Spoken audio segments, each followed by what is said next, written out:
Hello and welcome to another episode of How You Can Do It Too. In this episode I'm going to be replacing my oil cooler, doghouse style. I actually got the fan shroud off because I'm converting my generator over to an alternator, so I figured I'd just do a quick little section on this. I'll show you the new one in just a minute, but the first thing you're going to do, and it's pretty hard to get to, which I already loosened these, but you want to take the open end wrench on this. It's a 13 millimeter, and you really got to work it in there to get it loose, and then got to remove those two nuts there, and then you have another nut up here, and I'm going to go ahead and do that. What I'm going to do is I'm going to stick a magnet under there while I'm removing it, because I'm afraid these nuts are going to fall off down in my jugs, which I think I should still be able to get them if they fall down right in there. Yeah, it looks like I can.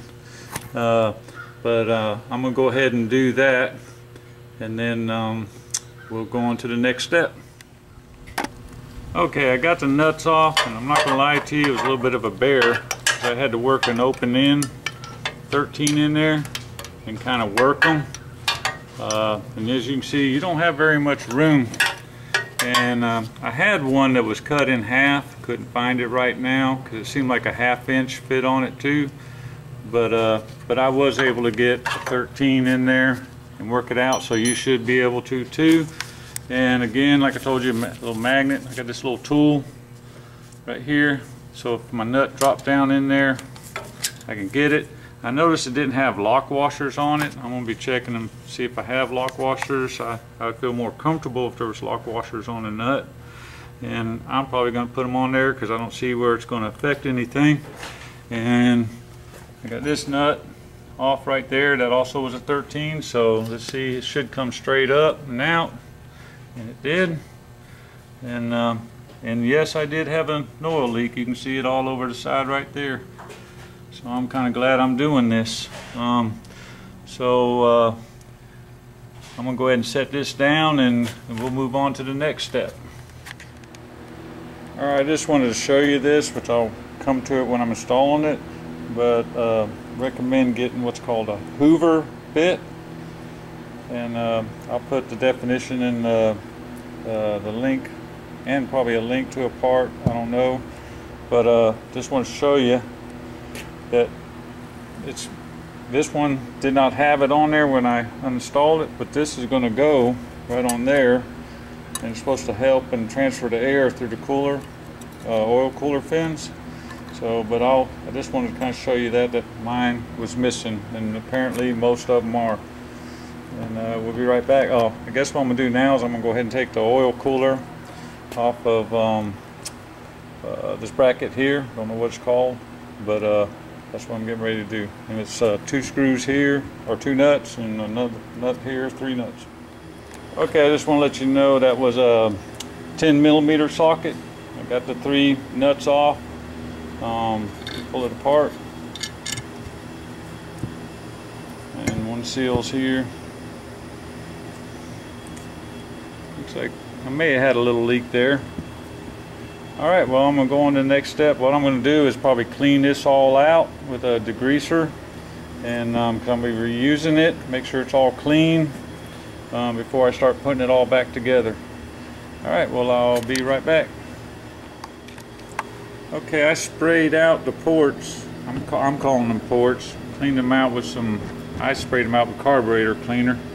But when you order your new oil cooler, make sure you order the proper 4 seals. Like I said, this is a doghouse style, and as you can see, these just pop right in there.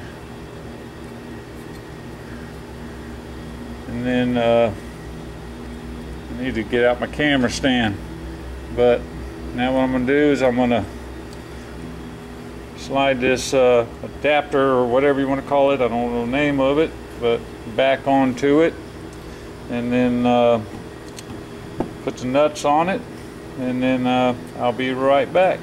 Okay, I just wanted to show you this. When you sliding the adapter or the mount bracket, again, sorry for not knowing the name of it, but make sure you push it in there tight, make sure they click in to those little ports, and before you start torquing down on it, and kind of hold it in place. So what I'm going to do is I'm going to roll it over and put the Hoover bit on it, and I'll show you how that's supposed to go. But again, I was told this was actually a very important piece to keep the airflow going through the cooling fins here, and I'll show you how that goes on there in just a minute. I'll be right back. Okay, if you have it laying up like this, this is how the Hoover bit's going to go. Right around the side like that. And then make sure you got your seals. Let's see, down in there good. Make sure everything looks good, and snug them down pretty good. Don't torque on them real. You don't have to torque on them real hard. Just make sure they're good and snugged down pretty good. All right, and then we'll go to the next step. Okay, we almost got it. And now on this step, you're going to want to put your seals in the holes. Make sure they're seated good. Oh, and make sure before you do this, you clean, your plate off real good, and then drop the oil cooler straight down, and kind of watch your seals, look at an angle, make sure they're going in the other ports.